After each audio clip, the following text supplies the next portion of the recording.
Coucou, c'est Dogan, on se retrouve pour une nouvelle vidéo et aujourd'hui on va parler de Monsieur Shaq qui a descendu en direct Donovan Mitchell.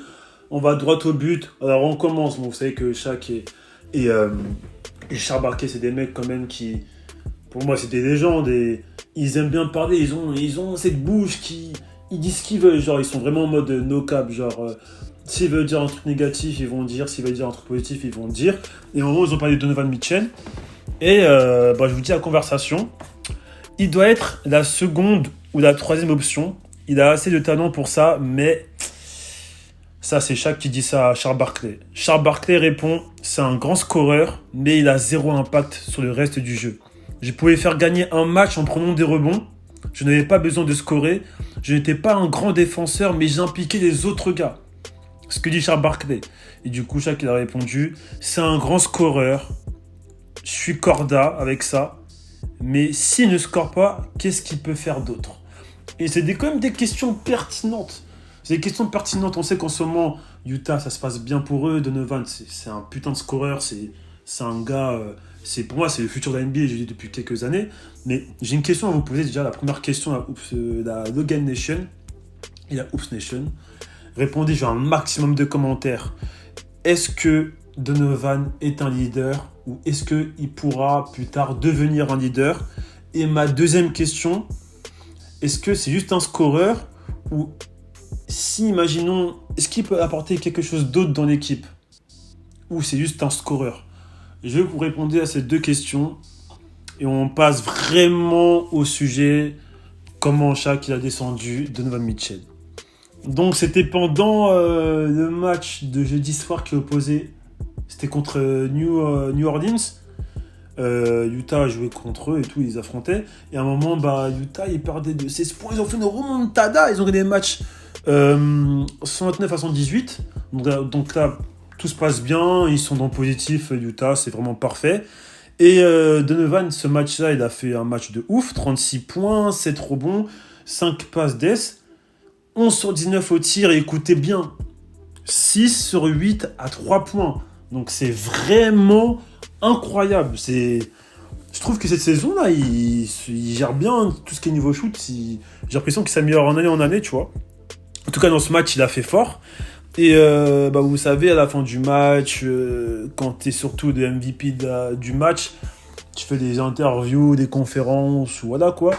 Et à un moment, il s'est retrouvé en en appel téléphonique avec Shaq.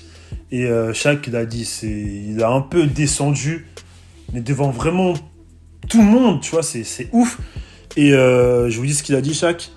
J'ai dit ce soir que tu es un de mes joueurs préférés, mais tu n'as pas ce qu'il faut pour passer au niveau supérieur. Je dis ça volontairement car je veux que tu l'entendes. Qu'est-ce que tu as à dire? Donc là, Shaq, il a posé cette question à Donovan Mitchell en direct devant le reste du monde, devant tous les fans de basket. Et Donovan Mitchell a répondu « D'accord, ok ». Shaq il a dit « C'est tout ?» Mitchell a répondu « C'est tout ». Shaq il a dit « C'est cool ».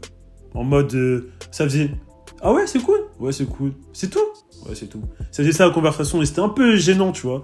Et je trouve que dire ça devant tout le monde, ok, ça dépend en fait de la personne. Soit ça peut te motiver si t'es un basketteur et t'aimes...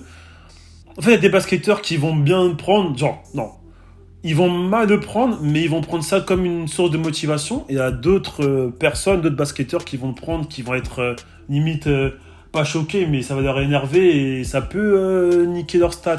La réponse après, on a posé des questions par rapport à ce que Shaq a dit et tout. Lui, il a répondu, Shaq, j'entends ça depuis mon année rookie, et je vais simplement continuer à m'améliorer et à faire ce que je sais faire. Et au bout du compte. Donc vous voyez, il a pris ça de manière en mode c'est une motivation, tu vois. Il va tout faire pour fermer la boca de Shaq et tout. Mais vous voyez quand même comment il a descendu Shaq. C'est dire ça en direct devant tout le monde. Je trouve que c'est... Il faut avoir des cojones, hein, pour de vrai.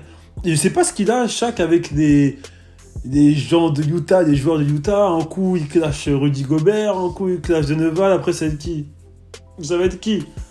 Et donc, après, il y a beaucoup de gens de la NBA qui ont qui ont essayé de défendre Donovan Mitchell, comme LeBron James qui a fait un message sur Instagram.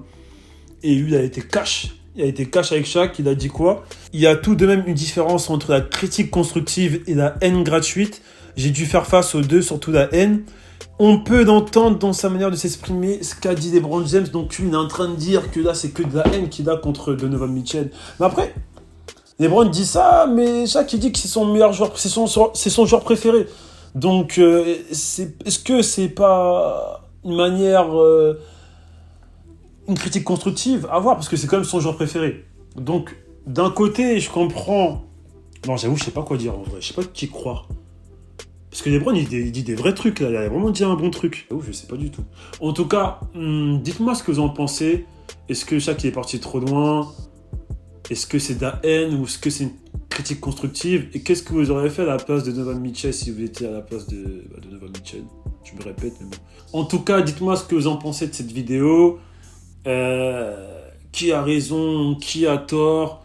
Est-ce que Shaq il a fait de bons choix de faire ça en direct devant toute la terre?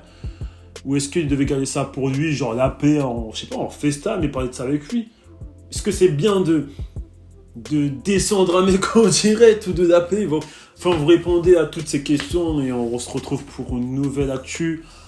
En tout cas, LeBron a parlé, Rudy Gobert a parlé aussi, il y a beaucoup de gens qui ont parlé, y compris la défense de Donovan Mitchell. Après, moi, j'ai trouvé la réponse de Donovan Mitchell après le petit bif. J'ai trouvé que c'était grave mature, et il a bien répondu, en mode il va s'améliorer et tout ça, donc ça, j'ai vraiment trouvé ça bien. Mais est-ce que Shaq il va pas trop loin des fois? Parce qu'on sait que Shaq, lui, on peut rien lui dire quand même. C'est un mec qui aime parler, il pèse pas ses mots. Mais est-ce qu'il est pas parti un peu trop loin? Donc répondez à toutes ces questions. On se retrouve pour une nouvelle vidéo, une nouvelle réaction. Et prenez soin de vous, l'équipe, on est ensemble.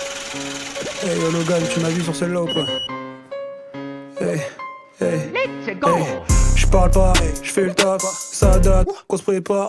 Tu dors, tu réclames, je vais tout prendre comme c'est.